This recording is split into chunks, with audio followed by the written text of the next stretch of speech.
Hello friends, welcome to my channel daily current affairs. ఈరోజు మనం 12th March 2025 యొక్క current affairs చూద్దాం. First మనకి పీఎం మోడీ గారు మారిషస్కి నేషనల్ డే సెలబ్రేషన్స్కి వెళ్తారన్నాం కదా. సో నిన్న 12th రోజు వెళ్ళాడనమాట. PM Modi attends Mauritius national day as chief guest అనమాట. 2 రోజుల పర్యటన, 2 రోజులు వెళ్ళారు. మనకి మారిషస్కి ఫ్రీడమ్ ఎప్పుడు వచ్చింది అంటే 1968 అనమాట. నెక్స్ట్ మనకి పీఎం మోడీ గారు ఇప్పుడు కాక ఇంకెప్పుడైనా గతంలో వెళ్ళారా అంటే 2015లో మోడీ గారు ఇదే మారిషస్ నేషనల్ డే సెలబ్రేషన్స్కి వెళ్ళారు. అక్కడికి వెళ్ళాక మోడీ గారికి ఒక అవార్డు ఇచ్చారు. అదే మారిషస్ యొక్క అత్యున్నత పురస్కారం, grand commander of the order of the star and key of the Indian Ocean. ఈ పురస్కారంతో మారిషస్ ప్రభుత్వం సత్కరించింది. దాంతోపాటు పీఎం మోడీ గారు 2 ప్రాజెక్ట్స్ని ఇనాగరేట్ చేశారు. ఈ ప్రాజెక్ట్స్ని ఎందుకు ఇనాగరేట్ చేశారు అంటే ఈ ప్రాజెక్ట్స్కి మన ఇండియన్ గవర్నమెంట్ కొంత ఫండ్ ఇస్తుంది. సో ఆ ప్రాజెక్ట్స్ ఏంటో చూద్దాం. ఫస్ట్ మనకి సివిల్ సర్వీస్ కాలేజ్, ఇంకొకటి ఏరియా హెల్త్ సెంటర్ అనమాట. సో ఈ 2 ప్రాజెక్ట్స్ని లాంచ్ చేశారు. దాంతోపాటు ఒక పర్సన్కి శ్రద్ధాంజలి ఘటించారు. ఎవరు అంటే శ్రీ శివోగసాగర్ రామ్గోలం. శ్రీ శివోగసాగర్ రామ్గోలం ఈయన ఏంటి అంటే ఫాదర్ ఆఫ్ మారిషస్. సో మారిషస్కి ముఖ్య పాత్ర వహించిన వ్యక్తి అనమాట. శ్రీ శామసోగర్ రామ్గోలం గారికి శ్రద్ధాంజలి ఘటించారు. నెక్స్ట్ మనకి పిఎం మోడీతో పాటు ఒక నావల్ షిప్ కూడా ఆ సెలబ్రేషన్స్లో పార్టిసిపేట్ చేసింది. ఏంటి అంటే అది Imphal, naval ship of India Imphal. So దీన్ని మనకి 2023 డిసెంబర్లో కమిషన్ చేశారు విశాఖపట్నంలో. సో దీని యొక్క స్పెషాలిటీ ఏంటి అంటే Imphal is the largest and most technologically advanced worship అనమాట. దాంతోపాటు ఇప్పుడు మారిషస్కి పిఎం ఎవరున్నారో చూడాలి. సో మారిషస్ పిఎంగా ఎవరున్నారు అంటే Navin Ramgoolam Mauritius PM. So capital చూసుకోవాలి కదా, పోర్టు లూయిస్. మారిషస్ క్యాపిటల్ ఏంటి? Port Louis. ఇది మారిషస్ యొక్క పూర్తి సమాచారం.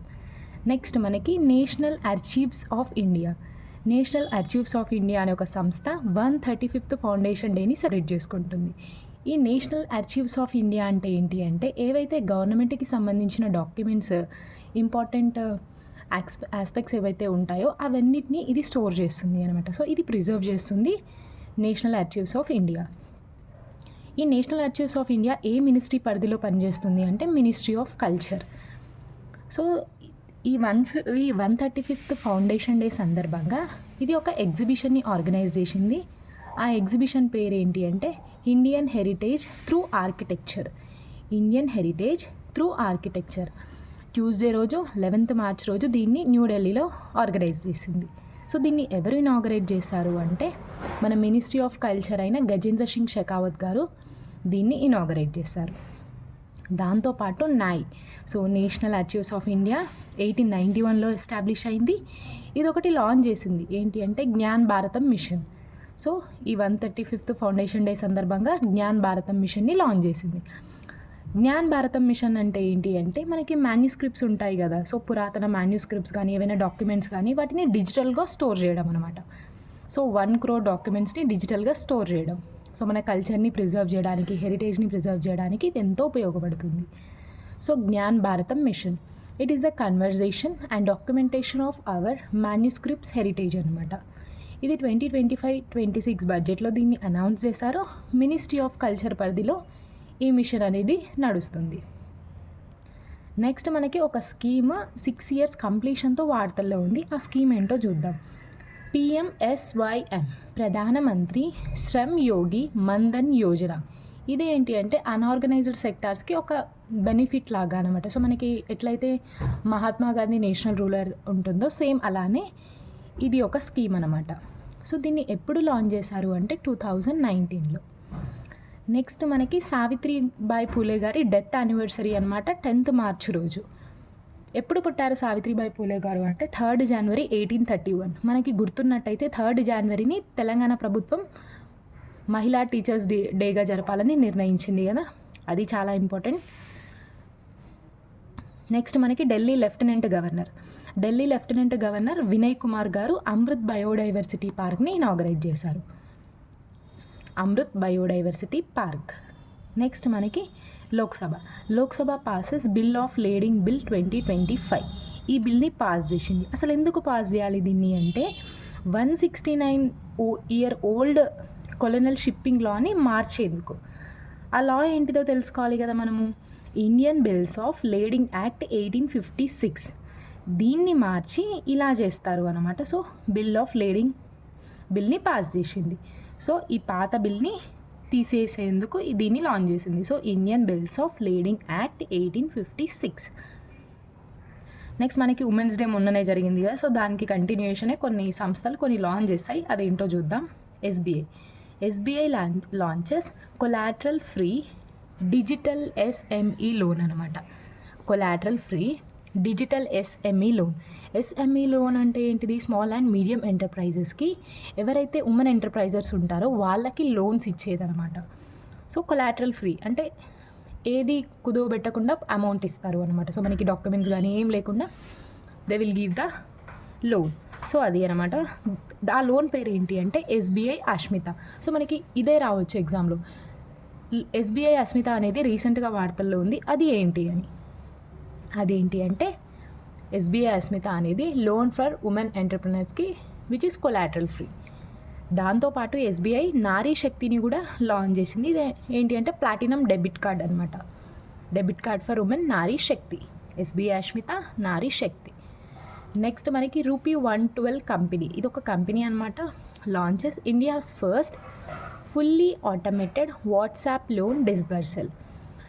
మనకి వాట్సాప్లోనే లోన్ ఇచ్చేస్తారనమాట. సో అది రూపీ 112 కంపెనీ ఫస్ట్ టైం ఇండియాలో లాంచ్ చేసింది. So superlative గుర్తుపెట్టుకుందాం.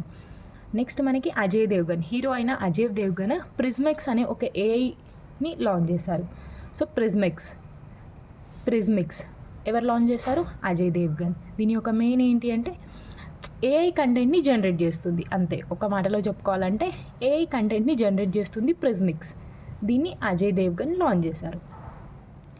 నెక్స్ట్ మనకి world second fastest growing airline in seating capacity పరంగా మన ఇండియా నుంచి సెకండ్ ఫాస్టెస్ట్ గ్రోయింగ్ ఎయిర్లైన్ ఏదైనా ఉంది అంటే ఇండిగో ఎయిర్లైన్స్. ఫస్ట్ మనకి Qatar Airways, first Qatar, second IndiGo. Next మనకి ఇది చాలా ఇంపార్టెంట్ మన తెలంగాణ అంశానికి సంబంధించి. మన తెలంగాణ హైదరాబాద్లో శంషాబాద్ దగ్గర రాజీవ్ గాంధీ ఇంటర్నేషనల్ ఎయిర్పోర్ట్ ఉంది కదా. సో అదేంటి అంటే బెస్ట్ ఎయిర్పోర్ట్ అవార్డు అనేది వచ్చింది ఏషియా పసిఫిక్ రీజియన్లో. ఇది ఇంపార్టెంట్ ఎందుకు అంటే 15 to 25 మిలియన్ ప్యాసింజర్స్ కేటగిరీలో ఆర్జీఏ ఎయిర్పోర్ట్ బెస్ట్ ఎయిర్పోర్ట్. ఇది ఓన్లీ 15 to 25 మిలియన్స్. అదే ముంబై ఛత్రపతి శివాజీ ఎయిర్పోర్ట్ బెస్ట్ ఎయిర్పోర్ట్గా నిలిచింది 40 మిలియన్ ప్యాసింజర్స్ కేటగిరీలో. సో 40 మిలియన్ అయితేనేమో Mumbai Chhatrapati Shivaji, 15 to 25 million passengers అయితేనేమో ఆర్జీఏ ఎయిర్పోర్ట్. సో ఈ రెండు గుర్తుపెట్టుకోవాలి. దీన్ని ఎవరు రిలీజ్ చేశారు అంటే ఎయిర్పోర్ట్ సర్వీస్ క్వాలిటీ సర్వే వాళ్ళు ఇచ్చిన ర్యాంకింగ్స్ ప్రకారం ఈ రెండు ఎయిర్పోర్ట్స్ అనేవి నిలిచాయి అన్నమాట. నెక్స్ట్ మనకి గ్లోబల్ టెర్రరిజం ఇండెక్స్ 2025 అనమాట. సో ఇందులో ఇండియా ప్లేస్ 14th ప్లేస్ అనమాట. గ్లోబల్ టెర్రరిజం ఇండెక్స్లో ఇండియా ప్లేస్ 14th. ఎన్ని కంట్రీస్ని పరిగణలోకి తీసుకుని ఈ ర్యాంకింగ్స్ ఇచ్చారు అంటే 163. అంటే ఒక లాస్ట్ 10 yearsలో ఎంత టెర్రరిజం పెరిగింది ఒక కంట్రీలో అనే దానిపైన బేస్ చేసుకొని ఈ ర్యాంకింగ్స్ అనేవి ఇచ్చారు. సో 14th out of 163 అనమాట ఇండియా ప్లేస్. దీన్ని ఎవరు రిలీజ్ చేశారు అంటే by institute of economic and peace అనే సంస్థ. టాప్ 3 చూడాలి కదా మనకి. టాప్ 3 టెర్రరిజంలో బాగా టెర్రరిజం ఎక్కువ ఉన్న కంట్రీస్ ఏవో చూడాలి కదా. ఫస్ట్ మనకి బుర్కినా ఫాసో, సెకండ్ పాకిస్తాన్, థర్డ్ది సిరియా. సో ఈ 3 టెర్రరిజం చాలా ఎక్కువ ఉన్న కంట్రీస్. టెర్రరిజంలో 14th ప్లేస్ ఇండియా అనమాట. నెక్స్ట్ మనకి ప్రతిసారి వస్తుంది ఇది ఫిబ్రవరి మార్చ్ ఆ టైంలో మనకి ఆర్బీఐ ప్రతిసారి కూడా డిజిటల్ పేమెంట్స్ అవేర్నెస్ వీక్ అనేది తీసుకొస్తుంది. లాస్ట్ ఇయర్ మేబీ ఫిబ్రవరిలో తీసుకొచ్చింది, ఈసారి మార్చ్ 10th నుంచి 16th వరకు RBI digital payment awareness week అనేది తీసుకొచ్చింది. దీని యొక్క మిషన్ ఏంటి అంటే హర్ పేమెంట్ డిజిటల్. సో ప్రతి పేమెంట్ కూడా డిజిటల్లో చెల్లించాలి అని ఒక మెయిన్ ఎయిమ్ అనమాట. సో థీమ్ చూసుకోవాలి. థీమ్ ఏంటిది? ఇండియా పేస్ డిజిటల్లీ అనే ఒక థీమ్ తోటి ఆర్బీఐ డిజిటల్ పేమెంట్ అవేర్నెస్ వీక్ని లాంచ్ చేసింది మార్చ్ 10th నుంచి 16th వరకు. చాలా ఇంపార్టెంట్. నెక్స్ట్ మనకి సెంటర్ బ్యాన్స్. సో ఒక సంస్థని నిషేధిస్తూ ఉపా యాక్ట్ వార్తల్లో ఉంది. ఏంటి అంటే అవామీ యాక్షన్ కమిటీ అనమాట. Awami action committee. సో 5 ఇయర్స్కి గాను దీన్ని బ్యాన్ చేసింది. దేంట్లో భాగంగా అంటే ఉపా act. So unlawful prevention act 1967 ఉంటుంది కదా, సో దాన్ని బేస్ చూసుకొని ఈ అవామీ యాక్షన్ కమిటీని 5 ఇయర్స్ పాటు నిషేధించింది. నెక్స్ట్ మనకి INS Tarkash assists Iranian dhow Indian ocean rescue mission. So మనకి ఐఎన్ఎస్ తర్కిష్ అనేది మన ఇండియన్ నేవీ షిప్. ఇది మనకి ఇరానియన్ షిప్ని కాపాడింది ఇండియన్ ఓషన్లో. నెక్స్ట్ మనకి ఎయిర్టెల్. సో మనకి ఎయిర్టెల్ ఉంది కదా, సో ఎయిర్టెల్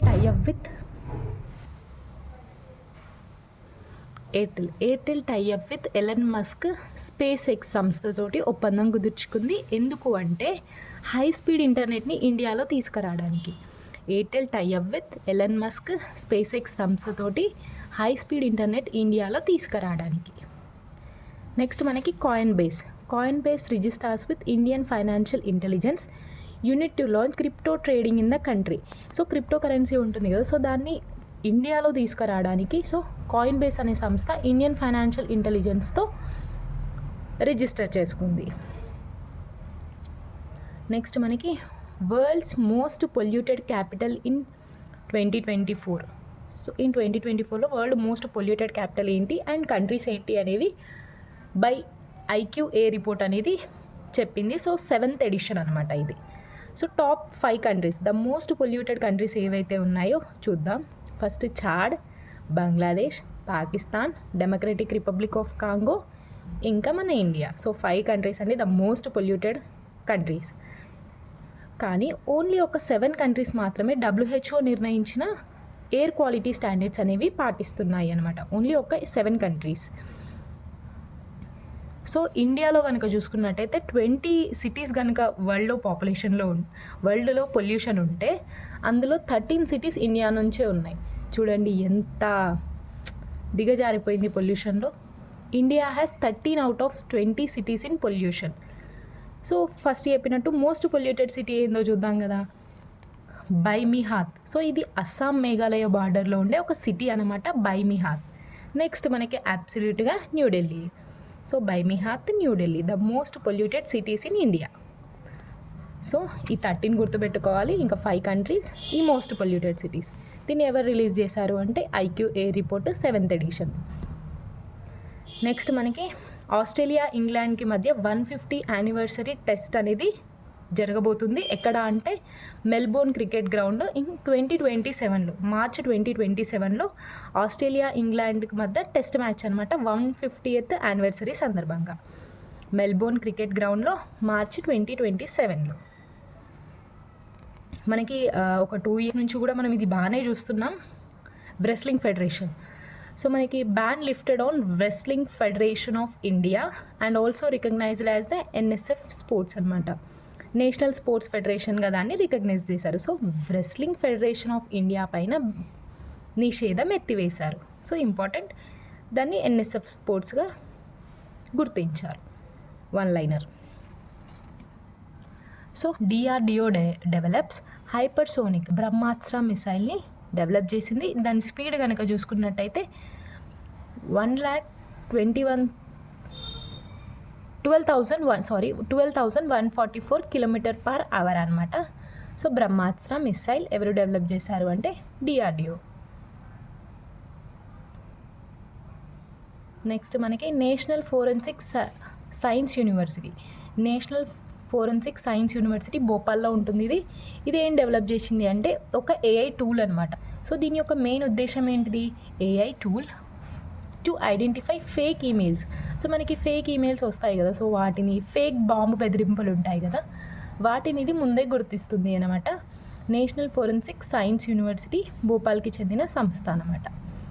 నెక్స్ట్ మనకి చైనా మనూస్ ఏఐని లాంచ్ చేసింది. సో చైనా మనూస్ AI, డీప్సీక్ మొన్ననే లాంచ్ చేసింది. ఇప్పుడు మనూస్ AI. దీన్ని ఏ కంపెనీ డెవలప్ చేసింది అంటే Monica company. So belongs to China. Monica company developed Manus AI. Next మనకి ఒక superlative Chhattisgarh government. So Chhattisgarh government ఏం చేసిందంటే ఫస్ట్ టైం చేతి వ్రాతతో బడ్జెట్ అంతా కూడా రాసింది అనమాట. So Chhattisgarh makes history with first hand written budget in assembly. So మనకి ఫైనాన్స్ మినిస్టర్ ఎవరు? ఓపీ చౌదరి గారు. సో ఈ ఫైనాన్స్ మినిస్టర్ ఓపీ చౌదరి గారు ప్రతి వర్డ్ని కూడా తన హ్యాండ్ రైటింగ్ తోటి ప్రతి వర్డ్ని కూడా రాశారు అనమాట. సో ఛత్తీస్గఢ్ అనేది ఫస్ట్ స్టేట్ ఇన్ మన కంట్రీలో ఫస్ట్ స్టేట్ అనమాట హ్యాండ్ రిటర్న్ బడ్జెట్ని అసెంబ్లీలో ఇంట్రడ్యూస్ చేసింది. నెక్స్ట్ మనకి నాసా ఇస్రో యొక్క మిషన్ ఏంటిది? ఇస్తారు కదా. సో దీనికి టెక్నాలజీని అందించడానికి ఐఐటి పాట్నా కూడా దాంట్లో చేరింది అనమాట. So IIT Patna, NASA, ISRO NISAR mission కోసం ఒప్పందం కుదుర్చుకున్నాయన్నమాట. సో లైక్ ఏంటిది? ఐఐటి పాట్నా టెక్నాలజీని ఇస్తుంది నిసార్కి. సో నాసా అంటే ఏంటిది? NASA ISRO synthetic aperture radar అనమాట. నెక్స్ట్ మనకి the world academy of science award UNESCO ఎవరికి ప్రదానం చేసింది అంటే సుమన్ చక్రవర్తి గారికి 2026 ఇయర్కి గాను. సో సుమన్ చక్రవర్తి గారు ఎవరు? ఐఐటి ఖరగ్పూర్ యొక్క సైంటిస్ట్ అనమాట. IIT Kharagpur scientist Suman Chakraborty has awarded UNESCO the world academy of science award. ఏ ఇయర్కి గాను? 2026. సో 2 లైన్స్లో గుర్తుపెట్టుకుంటే అయిపోద్ది. World academy of science award ఎవరిస్తారు? యునెస్కో. ఎవరికి ఇచ్చింది? సుమన్ చక్రవర్తికి. ఎవరు సుమన్ చక్రవర్తి గారు? IIT Kharagpur scientist. ఏ ఇయర్కి గాను ఇచ్చింది? 2026. నెక్స్ట్ మనకి ఆర్టిఫిషియల్ ఇన్సెమినేషన్. సో కృత్రిమ గర్భధారణ ద్వారా ఒక బస్టర్డ్, సో మనకి గ్రేట్ ఇండియన్ బస్టర్డ్ అంటాం కదా. సో అది జన్మించింది అనమాట. సో ఆర్టిఫిషియల్ ఇన్సెమినేషన్ ద్వారా first great Indian bustard was Born. దాని నేమ్ ఏంటి అంటే ఆరంభ్. సో మనకి ఎగ్జామ్లో ఇది ఇచ్చి అదేంటి అని అడగొచ్చు. సో దాని పేరు ఏంటిది? గ్రేట్ ఇండియన్ బస్టర్డ్ పేరు ఆరంభ్. ఇది రాజస్థాన్లోని ఇది జన్మించింది అనమాట. So name Aarambh. Artificial insemination ద్వారా ఫస్ట్ గ్రేట్ ఇండియన్ బస్టర్డ్ అనేది జన్మించింది. నెక్స్ట్ మనకి North Korea unveils for the first time nuclear powered జలంతర్గామిని నార్త్ కొరియా డెవలప్ చేసింది అనమాట. So North Korea unveils for the first time nuclear powered submarine. మన తెలంగాణకి సంబంధించిన ఇంపార్టెంట్ వన్ ఓయూ రీసెర్చర్స్. ఓయూలోని మనకి ఇంజనీరింగ్ కాలేజ్ రీసెర్చర్స్ ఉంటారు కదా. సో వాళ్ళు ఒక ఇండిజియస్ మైక్రోచిప్ని వితిన్ 6 monthsలో డెవలప్ చేస్తాము అని చెప్పారనమాట. సో దాని నేమ్ ఏంటి అంటే frequency synthesizer. So frequency synthesizer అనేది ఏంటి అని ఎగ్జామ్లో రావచ్చు. It's a microchip which is going to be developed by the Osmania university researchers within 6 months. So important అనమాట. సో ఇది ఫ్రెండ్స్ ఈరోజుటి current affairs 12th March. Video నచ్చుతుంది అనుకుంటున్నాను. వీడియో నచ్చినట్టయితే లైక్ చేయండి, షేర్ చేయండి అండ్ సబ్స్క్రైబ్ చేసుకోండి. Thank you so much.